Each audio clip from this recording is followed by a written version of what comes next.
शैतान के कार्य करने के 3 पैटर्न को आज मैं आप लोगों के साथ डिस्कशन करने जा रहा हूँ और दाऊद इससे छूटने के लिए क्या तरीका बताया है, क्या उपाय बताया है, आज इस बारे में हम डिस्कशन करेंगे। जब भी शैतान हमारे जीवन में कार्य करता है तो सबसे पहला काम वो करता है कि वो हमारे चारों ओर ऐसा अंधकार को पैदा कर देता है ताकि हम कुछ चीज़ को देख ना पाएं। उसका मेन मोटिव जो रहता है वो यही रहता है कि हम कुछ भी देख ना पाएं, कुछ भी समझ ना पाएं। जब दाऊद के जीवन में इसी तरीके से अंधियारा छा गया था तो दाऊद ने एक उपाय को निकाला। आज उस उपाय को मैं आप लोग के यहाँ शेयर करना चाहता हूँ। आइए परमेश्वर के वचन में हम देखते हैं। भजन संहिता की किताब अध्याय 27 पद 1 में परमेश्वर का वचन कहता है, यहोवा मेरा परमेश्वर मेरी ज्योति और मेरा उद्धार है, मैं किससे डरूं। यस, उस शैतान हमें अंधेरे के द्वारा, अंधकार के द्वारा डराना चाहता है, लेकिन यहाँ दाऊद ने एक उपाय निकाला कि यहोवा जो है हमारे ज्योति की तरह कार्य करता है, ताकि शैतान जब हमारे जीवन में पूरी तरीके से अंधकार को ले आता है उस समय परमेश्वर ज्योति की तरह कार्य करता है। उस समय हमें सब कुछ दिखने लगता है, उस समय सब कुछ हमें समझ में आने लगता है। अगर आपके पास परमेश्वर की ज्योति नहीं है तो आपको कुछ भी समझ नहीं आ रहा होगा। आप जो है परमेश्वर की ज्योति के द्वारा ही इस समय में देख पा सकते हैं। भजन संहिता की किताब अध्याय 36 उसके 9 पद में परमेश्वर का वचन कहता है, क्योंकि जीवन का सोता तेरे ही पास है, तेरे प्रकाश के द्वारा हम प्रकाश पाएंगे। यस मेरे भाइयों, शैतान आपके जीवन में अंधकार को ले आ चुका है, लेकिन परमेश्वर के प्रकाश के द्वारा हम प्रकाश पाएंगे। दाऊद का जीवन भी पूरा अंधकार से भरा हुआ हो गया था। उसने एक उपाय को निकाला। वो अपने वचन में क्या कहता है, आइए हम वचन के द्वारा देखते हैं। भजन संहिता की किताब अध्याय 43 उसका पद 3 में परमेश्वर का वचन कहता है, अपने प्रकाश और अपनी सच्चाई को भेज, वे मेरी अगुवाई करे, वे ही मुझे तेरे पवित्र पर्वत पर और तेरे निवास स्थान पे पहुंचाएंगे। यस, दाऊद एक बहुत अच्छा उपाय यहाँ पर निकालता है। वो बताता है कि परमेश्वर मैं तेरे प्रकाश के द्वारा तुझ तक पहुंच पाऊंगा। ये अंधकार से मैं घिरा हुआ हूँ। हो सकता है आज आप भी अंधकार में घिरे हुए हो, लेकिन सिर्फ परमेश्वर के प्रकाश के द्वारा, परमेश्वर की अगुवाई के द्वारा परमेश्वर तक आप पहुंच सकते हैं। परमेश्वर से आप सहायता को मांगे। परमेश्वर अपने प्रकाश को भेजने के लिए हमेशा तैयार है। दाऊद भी इसी उपाय को निकाला। भजन संहिता की किताब अध्याय 18 पद 28 में परमेश्वर का वचन कहता है, हाँ तू ही मेरे दीपक को जलाता है, मेरे परमेश्वर यहोवा मेरे अंधकार को उजियाला कर देता है। परमेश्वर सामर्थी है, वो आपके अंधकार को उजियाले में बदलने में सामर्थी है। वो परमेश्वर आपके हर एक अंधकार को हटा देगा अपने उजियाले के द्वारा। भजन संहिता की किताब अध्याय 36 उसके 9 पद में भी परमेश्वर का वचन कहता है, क्योंकि जीवन का सोता तेरे ही पास है, तेरे प्रकाश के द्वारा हम प्रकाश पाएंगे करके परमेश्वर का वचन कहता है। यस, परमेश्वर के प्रकाश के द्वारा ही आप प्रकाश पा पाएंगे।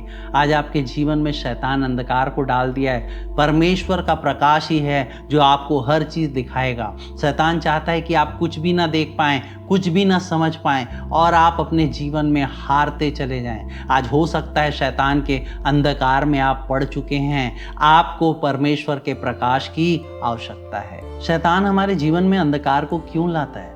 शैतान हमारे जीवन में अंधकार इसलिए लाता है ताकि वो वार कर पाए हम पे। वो चाहता है कि वो हम पे वार करे और उस अंधकार में ही वो क्या करता है, वार को करता है। हालेलुया। जब वो आपके जीवन में अंधकार को लेके आता है, आप पे वार करता है, तब आपको क्या करना है? दाऊद ने बहुत ही बेहतर उपाय को बताया है। आइए हम परमेश्वर के वचन के द्वारा इस बात को देखते हैं। भजन संहिता का किताब अध्याय 27 पद 1 में फिर से हम पढ़ेंगे, यहोवा परमेश्वर मेरी ज्योति और मेरा उद्धार है, मैं किससे डरूं। यहोवा मेरे जीवन का दृढ़ गढ़ ठहरा है, मैं किसका भय खाऊं।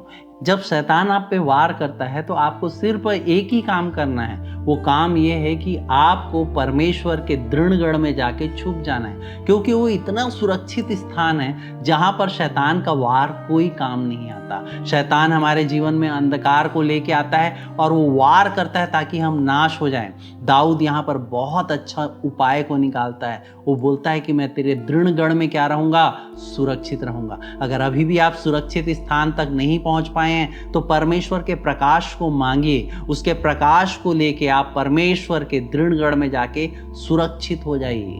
भजन संहिता का किताब अध्याय 37 उसका 39 पद में परमेश्वर का वचन कहता है, धर्मियों की मुक्ति यहोवा की ओर से होती है, संकट के समय में उनका दृढ़ गढ़ है। यस, परमेश्वर संकट के समय में हमारा दृढ़ गढ़ है। आप अगर संकट में पड़े हुए हैं तो आपको उस दृढ़ गढ़ की आवश्यकता है, क्योंकि वही एक सेफ प्लेस है जहां पर आप शैतान के वार से बच सकते हैं। अगर आप शैतान के वार को झेल रहे हैं, मैं आपको बार बार रिमाइंड करा रहा हूं, आप परमेश्वर के दृढ़ गढ़ में आइए, जहां शैतान कितना भी वार करे आपको कोई भी फर्क नहीं पड़ेगा। शैतान वार करेगा, आपके जीवन में दिक्कतें आएंगी, लेकिन आपको रहना कहां पर है? उस दृढ़ गढ़ में रहना है, जहां पर शैतान का वार जो है कुछ भी आपका नहीं बिगाड़ पाएगा। नीति वचन का किताब अध्याय 18 पद 10 में परमेश्वर का वचन कहता है, यहोवा का नाम दृढ़ गढ़ है, धर्मी उसमें भागकर सब दुर्घटना से बचता है।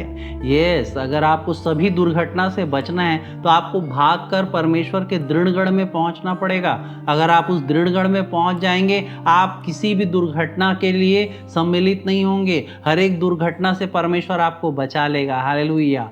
वो जो शैतान है ऑल टाइम आपको दुर्घटना में डालने के लिए लगा हुआ है, वो गरजने वाले सिंह की तरह वो दुर्घटना में आपको डालने के लिए लगा हुआ है। लेकिन आपको एक ही काम करना है जो दाऊद ने बताया है। उसने बताया कि आप भागकर परमेश्वर के दृढ़ गढ़ में पहुंच जाइए, जहां पर आप हमेशा दुर्घटना से बचे रहेंगे। दाऊद एक बात को बोलता है भजन संहिता का किताब अध्याय 46 पद 1 और 2 में, जो आपके जान में जान ले आएगा। हालेलुया। परमेश्वर का वचन कहता है, परमेश्वर हमारा शरण स्थान और बल है, संकट में अति सहज से मिलने वाला सहायक। इस कारण हमको कोई भय नहीं, चाहे पृथ्वी उलट जाए और पहाड़ समुद्र के बीच में डाल दिया जाए, हमें कोई डर नहीं। हालेलुया। जब परमेश्वर आपके पास है, परमेश्वर आपके साथ है, आप परमेश्वर के साथ हैं, आपको क्या डर। परमेश्वर के वचन के द्वारा आप समझ चुके हैं कि किस तरीके से अंधकार से हमको बाहर निकलना है, किस तरीके से परमेश्वर के गढ़ में जाना है और किस तरीके से हम वहाँ सुरक्षित रहेंगे। इसके बाद हमको क्या करना है? इसके बाद परमेश्वर हमको बल देगा, इसके बाद परमेश्वर हमको ताकत देगा, ताकि हम उस शैतान को क्या कर दें? नाश कर दें। रोमियो का किताब अध्याय 10 पद 13 में परमेश्वर का वचन कहता है कि जो कोई भी उसका नाम लेगा वो उद्धार पाएगा। यस, आप परमेश्वर के दृढ़ गढ़ में हैं, आपको उसके नाम के द्वारा उद्धार मिलेगा। उसके नाम में शक्ति है। आप अपने शक्ति से जो है शैतान को हरा नहीं सकते, लेकिन परमेश्वर की शक्ति के द्वारा, परमेश्वर के नाम के द्वारा आप जो है शैतान को हरा सकते हैं। और परमेश्वर के नाम को लेके ही दाऊद ने भी गोलियत को हराया था। आप भी जो है शैतान को परमेश्वर के नाम के द्वारा हरा सकते हैं। आइए हम वचन के द्वारा देखते हैं। पहला शमूएल का किताब अध्याय 17 पद 45 में परमेश्वर का वचन कहता है, दाऊद ने पलिश्तियों से कहा, तू तो तलवार और भाला और सौग लिए मेरे पास आता है, परंतु मैं सेनाओं के यहोवा के नाम से तेरे पास आता हूँ, जो इजरायली सेना का परमेश्वर है, और उसी को तू ललकारा है। हालेलुया। वो परमेश्वर का नाम काफ़ी है उस शैतान को हराने के लिए। हालेलुया। परमेश्वर के सामर्थ के द्वारा ही आप शैतान को हरा सकते हैं। दाऊद की स्ट्रेटेजी को आप अपने जीवन में लागू कीजिए। अगर आज आप अंधकार में पड़े हुए हैं, आपको कुछ समझ में नहीं आ रहा है, उस शैतान आपको उस अंधकार में डरा रहा है, उस अंधकार में आपको हर तरीके से वार कर रहा है, आप जो है परमेश्वर के शरण में आ जाइए, परमेश्वर से उस ज्योति को मांगिए, ताकि आप परमेश्वर तक पहुंच पाएं। हालेलुया। परमेश्वर आपके जीवन में कार्य करेगा। आइए हम प्रार्थना करें। दयालु परमेश्वर, तेरा धन्यवाद देता हूँ पिता। परमेश्वर पिता, तेरी ज्योति को भेज मेरे खुदावन, ताकि पिता तेरे गढ़ तक हम पहुँच पाए। पिता तेरे गढ़ में हम सुरक्षित रह पाए मेरे खुदावन। और पिता परमेश्वर, तेरे गढ़ में सुरक्षित रहने के द्वारा मेरे खुदा तुझसे बल और शक्ति को प्राप्त करें पिता। तेरे नाम के द्वारा पिता परमेश्वर शैतान के अंधकार को पिता मिटा डालें मेरे खुदावन परमेश्वर पिता। और पिता परमेश्वर, तेरी सहायता को प्राप्त करके हम अपने जीवन को खुशहाल करने पाए पिता। परमेश्वर पिता, ये तेरे सामर्थ्य के द्वारा ही हो सकता है पिता, और तेरे द्वारा ही हो सकता है पिता। जहाँ कहीं से भी लोग सुन रहे हैं पिता, सबको बल, शक्ति और सामर्थ्य दे पिता। तेरा धन्यवाद देता हूँ पिता। हर बात में तेरी महिमा करते हुए प्रार्थना को यीशु के नाम से मांगता हूँ, आमीन। Praise the Lord.